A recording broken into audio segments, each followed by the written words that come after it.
ቃል ስለ እናቴ ታውቃለች፣ ግን ለምን እንደሆነ አላውቅም እንዳገኛት የማትፈልገው። ስለዚህ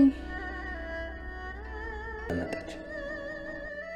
ዳግም ወይ ብሌኔ፣ የቃል ፍቅረኛ እንድትሆን ፈልጋለሁ። ምን? የቃል ፍቅረኛ መሆን አለበት ለእኔ ስትል። ብሌን ምን እያልሽ ነው? እየቀለድሽ ነው ወይስ እንድስቅ ፈልገሽ ነው? ዳግም የምሬን ነው። ራስ ወዳድ እንደሆንኩኝ ይገባኛል፣ ግን ደግሞ ግዴታ መሆን አለበት። እንደዛ መናጭቄ ወጥቼ አሁን ግን ለጥቅሜ ስል አይኔን በጨው አጥቤ መጣሁ። በጣም ይቅርታ፣ ሌላ የምሄድበት ቦታ ስለሌለኝ ነው።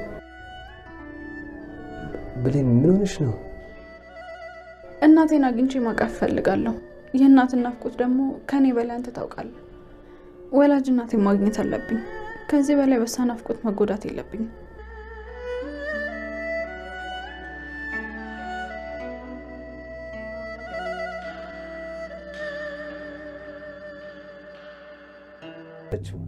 ማን? ፀሐይ? ፀሐይ ነው ስሟ? አዎ፣ ብታይ በጣም የዋህ ሴት ናት። አፏ ነው እንጂ ሆዷ ባዶ ነው አይደል? ምን ነው ግን ለምን ጠየቀኝ? አይ እንዲሁ የአባይሉ ቢሮ ስትሰራ ያዩዋት መስሎኝ ነው። ማን? እሷ? አዎ። ምን ነው እዛ ሰራም እንዴ? ኧረ አትሰራም። እሷ ከኔ ጋር ጉሊት እኮ ነው የምትሰራው። ጉሊት? ከአባይሉ ጋር ምንም አይተዋወቁም? ኧረ የት ተገናኝተው? መጀመሪያም ጠርጥሬ ነበር። ከእናቴ ወሬ እየለቀመች የምታቀብለው ለካ እሷ ናት። ማግኘት የፈለግሽውን ነገር ንገሪኛው። እትዬ ማም ግን መጀመሪያ ሙቁ ቢቀድም አይሻልም?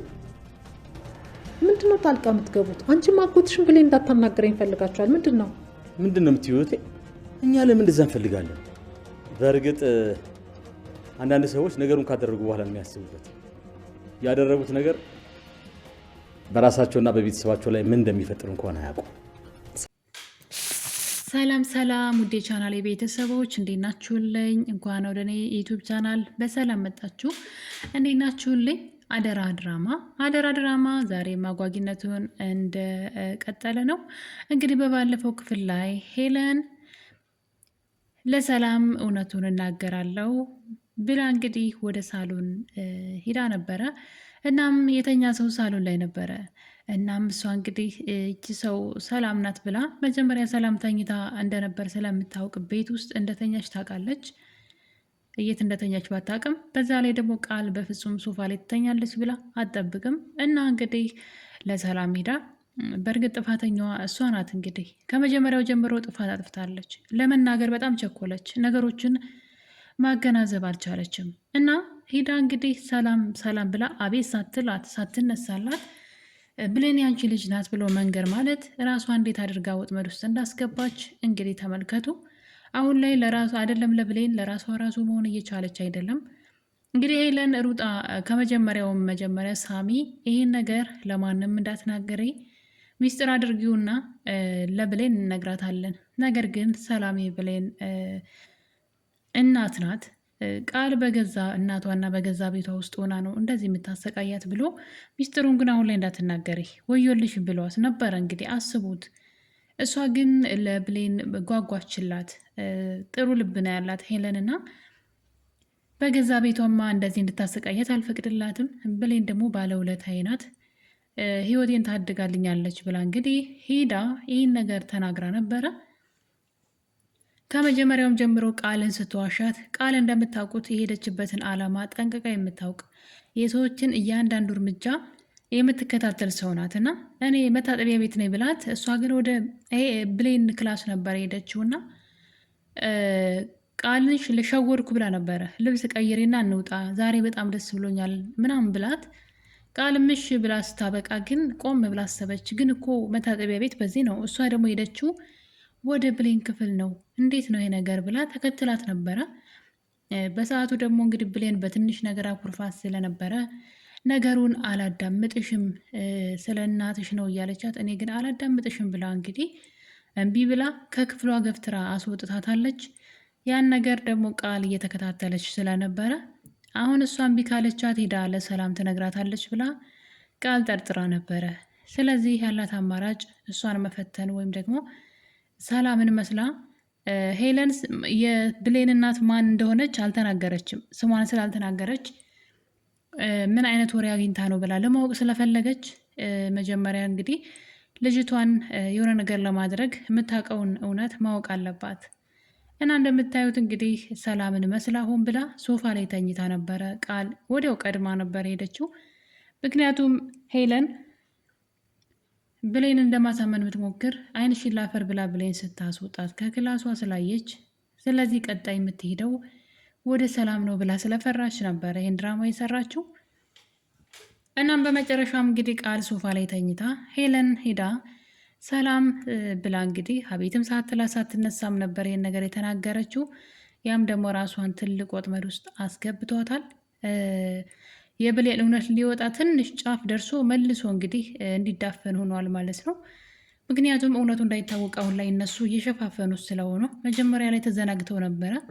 ምክንያቱም ሄለን ከኔ ጋር ተካፋያለች ገንዘብ ስላለቻት ነገሮችን የተወችን የመሰላቸው። ስለዚህ እዛ ቤት መኖሯ ምንም በቃ አታወራም። ብሌንም ደግሞ ይህን ነገር በእናቷ ስላስፈራራናት አትናገርም ብለው ተዘናግተው ነበረ። ነገር ግን አሁን ላይ ወደ እነሱ ዙረዋል። መጀመሪያ ላይ በራሳቸው እርስ በርስ እየተጣሉ ነበር። ቃልና በኃይሉና ሲሳይ ወይም ሳሚ ማለት ነው እንግዲህ እርስ በርስ ሰላም ስላልነበራቸው የብሌንን ጉዳይ ትተውት ነበረ።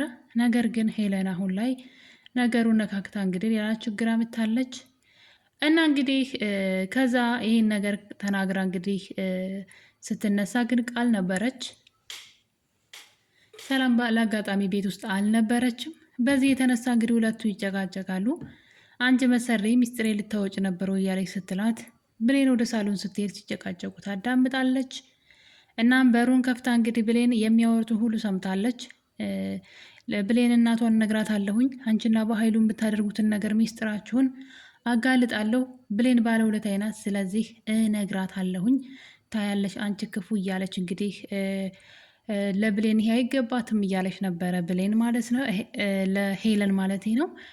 እናም በዚህ ሰዓት እንግዲህ አታደርጊውም፣ ይሄን ካደረግሽ በኃይሉ ይገልሻል እየተባባሉ እንግዲህ ሁለቱ ሲጨቃጨቁ ብሌን አንድ ነገር አሰበች። ይቺ ሌላ ካለን ያስባ ነበረ፣ ምን ብዬ ነው ከክላስ ያስወጣዋት ብላ ላዳምጣት ይገባ ነበር ልትነግረኝ የነበረውን ነገር።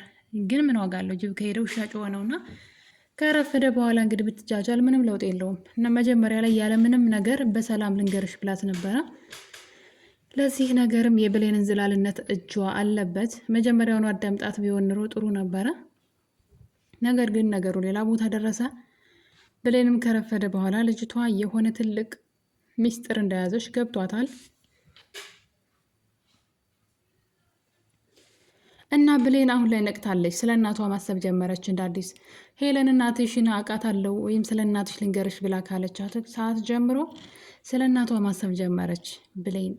እናም በዚህ የተነሳ ስለ እናቷ ደግሞ ስታስብ በኃይሉና ቃል በተደጋጋሚ ከእሷ እናት ጋር የተያያዘ ታሪክ አላቸው።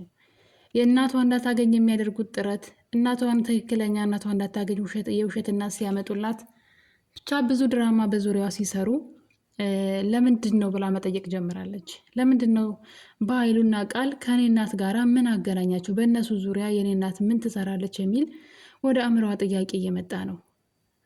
እና እንግዲህ ይህንን ወሬ በር ላይ ተለጥፋ እያዳመጠች ያለ ነበረ።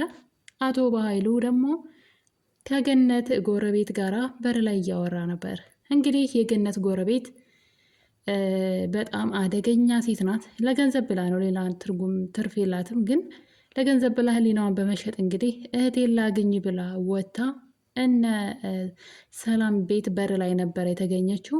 ለአጋጣሚ ደግሞ ዳግም ከቤት ወደ ራሱ ቤት ሲሄድ ነበረ ሰላም በር ላይ ከአቶ በኃይሉ ጋር እያወራች ያገኛት እና የት እንዳያትም ደግሞ ሲያስታውስ የእናቱ ጓደኛ ነበረች። እናም እንግዲህ የሆነ ሚስጥር ልትነግረው ስትል ነው የደረሰው፣ ሀሳቡን ሳትጨርስ ማለት ነው። ስለ አቶ ሰለሞን ሚስጥርህን ሊያጋልጥ ሲል ስለገደልከው ስትል ገና ዳግም መጥቶ ወሬያቸውን ያቋርጥና እንዲያንቺ የእናቴ ጓደኛ አይደለሽ ሲላት፣ እሷም እንግዲህ በድንጋጤ አሁነኝ እዚህ ሰው ልጠይቅ በኃይሉ ልጠይቅ መጥቼ ነው አለች። በኃይሉ እንደታመመ ራሱ አታውቅም ነበርና ዳግም ደግሞ የሆነ ነገር እንዳለ የሆነ መሰሪነት እንደሆነ በዛውም ደግሞ በኃይሉን ታውቂዋለሽ ሲላት ኧረ አላውቀውም ካለች በኋላ በስራ ተገናኝተን ነው ብላ እንግዲህ የቆጤ ባጡን ስትቀባጥር ስለገባው ታዲያ አስሙ እንዳይነሳበት ወደ ውስጥ አትገቡም ወይ ብሎ እንግዲህ በኃይሉ አስም እንደታመመ አስመስሎ ማለት ነው ይነግራታል። አሁን እኮ እያልኩት ነበር አስሙ እንዳይባባስብህ ወደ ውስጥ እንግባ እያልኩት ነበረ ብላ እንግዲህ ምን እንደታመመ ባለማወቋ ማለት ነው ስትቀባጥር አቶ በኃይሉ ቀስ አድርጎ የተሰፋውን ስፌት ለማሳየት እየሞከረ ነበረ። አስም ሳይሆን ያመመኝ ተወግቼ ነው በጩቤ የሚመስልና ሴትዋ ግን የምታውቀው ታሪክ የለም። የሄደችው ወሬ ልታቃጥር ነበረ። እና እንግዲህ ከዚህ ሰዓት በኋላ ነበር ዳግም ራሱን ጥያቄ ጠየቀ። ይቺ ሴት የበኃይሉ ጆሮ ጠቢ ነች፣ ከእናቴ ወሬ እያመላለሰች ነው ብሎ ተመልሶ መንገድ ላይ ያገኛትና ትልቅ ሰውነች፣ ምንም ልልሽ አልችልም፣ ከበኃይሉ ጋር ምን እንደሚያገናኝሽ ባላቅም ከእናቴ ወሬ እየለቃቀምሽ ግን ለበኃይሉ እያደረሽ ከሆነ ወዮልሽ፣ እኔ አንቺን ያድርገኝ፣ ያኔ ይህ ትልቅ ሰውነትሽ አይኖርም እያለ እንግዲህ ዝቶባታል። በዛ የተነሳ እንግዲህ ሴትዋ በጣም ፈርታለች። ለዛም እንግዲህ በኃይሉ ወሬውን እኮ አልጨረሽልኝም፣ ቶሎ ንገሪኝ ምንድን ነው ብሎ ስልክ ደውሎ ቢጠይቃትም ሁለተኛ ስልኬ ላይ እንዳትደውል አልፈልግም፣ እማቀው ታሪክ የለም ብላ በኃይሉ ጆሮ ላይ እንግዲህ ስልክ ዘግታለች። አሁንም ዳግም ሌላ አሰሰራ። ስህተቱ ምንድን ነው? ያቺ ሴት ከበኃይሉ ጋራ በር ላይ ስታወራ እጅ ከፍንጅ ነው የያዛት። ይቺ ሴት ከዚህ ቀደም ደግሞ ለወይዘሮ ገነት አቶ በኃይሉን አላውቀውም ብላ ክዳታለች። እሷ እንደው ምን ነው ደነገጥሽ? በኃይሉን ታውቂዋለሽ ስትላት አላውቀውም ብላ ከካደቻት በኋላ አሁን ላይ ከባህሉ ጋር እነ ባህሉ በር ላይ ቁማ ስትገኝ ዳግም እናቱ ጋር ሄዶ ነበር በድጋሚ እና ስለ ጎረቤቷም ስለዚህ ስለ ጎረቤትሽ ጠዋት ላይ ቡና ስላፈላችሁ እዚህ ቤት መታ እያለ እያውጣጣት ነበር። እና አዎ በጣም አፏ ነው እንጂ ልቧ ንጹህ ነው ስትለው ከባህሉ ጋር ስራ ይሰራሉ ወይ ይተዋወቃሉ ወይ? ጭራሽ ባህሉን አታውቀውም፣ አብረው አይሰሩም፣ እሷ ከኔ ጋር ነው ጉልት የምትሰራው ብላ እንግዲህ ወይዘሮ ገነት ለዳግም ትነግረዋለች። ዳግም ይሄ ነገር ምንም አላስጨነቀውም። ታዲያ የማይተዋወቅ ከሆነ ከእሱ ጋር ምን ትሰራለች? አሁን እኮ እሱ ቤት ነው ያገኘዋት ለምን አላለም ነው እንዴ? አይ ምንም በቃ ብሎ ነገሩን ሸፋፍኖት ሄደ። አያችሁ አሁን በኃይሉ ይጎዳቸዋል ማለት ነው እነሱን። ዳግም ለእናቱ ይቺ ሴት ከባህሉ ጋር አገኘዋት ምን አገናኝቷቸው ነው ቢላት ወይዘሮ ገነት ትጠረጥር ነበር። ሚስጥሯን ያወራቻት ለዛ ለአቶ በኃይሉ ገዳዩ አቶ በኃይሉ እንደሆነና እንደማታውቀው የነገረቻት ሰው ጋር ቁማ ከተገኘች ሚስጥሯን ወስዳ እየነገረች እንደሆነ ትጠረጥር ነበር እናትየዋ። ነገር ግን ዳግም እንደምታውቁት ምንም ውል የለውም ሲጀመር ዳግምና እንደምታውቁት አልማዝን አይቷት እስካሁን ድረስ አልተናገርም። በተለይ ደግሞ አሁን እየመጡ ያሉ ፊልሞች ላይ የሆነ ሰው ይገሉና በሆነ አጋጣሚ የሆነ ሰው ይሞታል። ከዛ በኋላ ያን ሰው በድብቅ ይቀብራሉ። የሚጠይቃቸው አካል የለም ማለት እንዴት ነው ይሄ ነገር? በጣም ተደጋገመ። በጣም የኢትዮጵያ ፊልሞች ላይ በዩቱብ ከሚለቀቁ ፊልሞች በጣም አብዛኛው ሰውን ገለው ይቀብራሉ። ማለት ሰውን አውቀው ላይ ገሉ ይችላሉ። በሆነ ምክንያት ሰው ይሞታል። ልክ ሲሞት ያ ሰው ግን የሆነ ትንኝ የገደሉ ያክል ራሱ አይሰማቸውም። ያን ሰው ወስደው ይቀብራሉ። እና ያ ሰው ተቀብሮ ቤተሰብ የለውም፣ ይጠይቅ የለም፣ ማንም አይጠይቃቸውም። እስከ መቼ ነው እንደዛ? አሁን አልማዝ እንግዲህ ሰውን ያክል ነገር ገለው እስካሁን ምንም አይመስላቸውም፣ በሰላም እየኖሩ ነው ህይወታቸውንና ድንጋጤ ራሱ ሰው በእጃቸው የጠፋ ያክል ራሱ እየተሰማቸው አይደለም።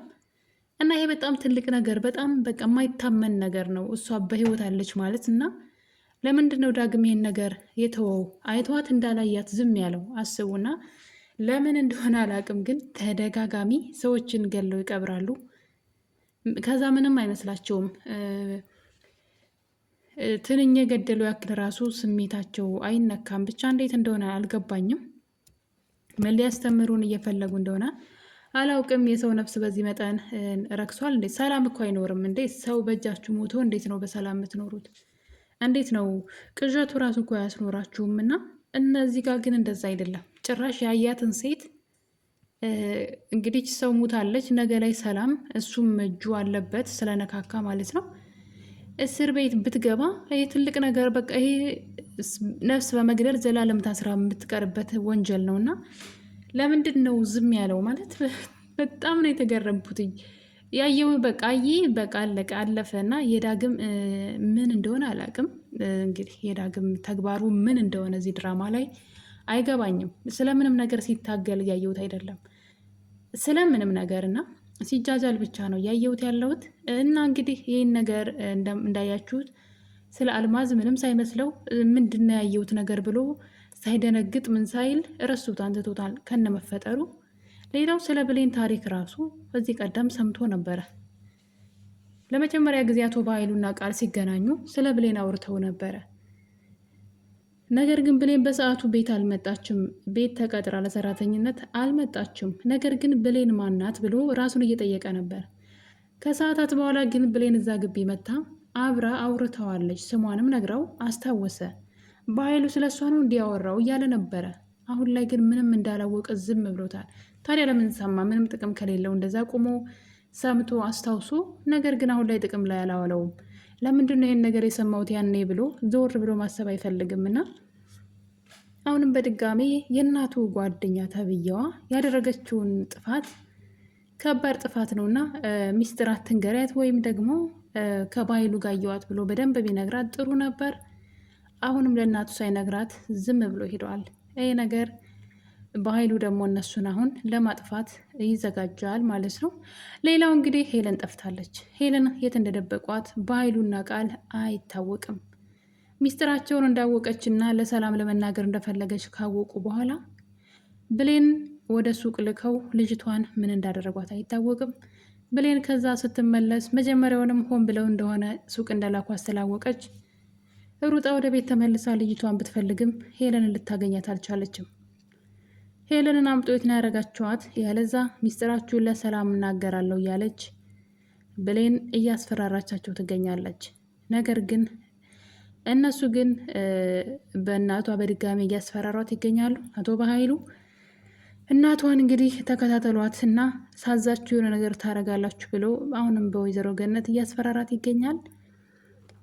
አሁን ሄለን የት እንዳለች አይታወቅም። ነገር ግን ይህን ነገር ለሰላም መናገር ፈልጋ ነበር። በእናቷ ስላስፈራራት ነገሩን ትተዋለች። ብሌን አሁን ላይ የእናቷን ማንነት እየፈለገች ነው። እናቷን ለማወቅ ደግሞ ቃል ታስፈልጋታለች። ቃልና በኃይሉ መካከል ስለ እናቷ የሆነ ነገር እንዳለ ስላወቀች ዳግምን ከቃል ጋር ፍቅረኛ ሁንና አውጣጣልኝ እርዳኝ እያለች ትገኛለች። ስለዚህ በቅርቡ ብሌን እናቷ ሰላም መሆኗን ማወቋ የማይቀር ነው። ሄለን ግን ምን አድርገዋት ይሆን? ገለዋት ይሆን ወይስ ደብቀዋት? አጓጊ ልብ አንጠልጣይና በእውነተኛ ህይወት ተመስርቶ የሚሰራው አደራ ድራማ ክፍል 39 የዛሬ ክፍል ይህን ይመስል ነበረ። በሌላ በአዲስ ቪዲዮ እስከምንገናኝ ድረስ ሁላችሁንም እወዳችኋለሁኝ። ለቤት አዲስ የሆናችሁ ላይክ እና ሼር እያደረጋችሁ ቸር ቆዩልኝ።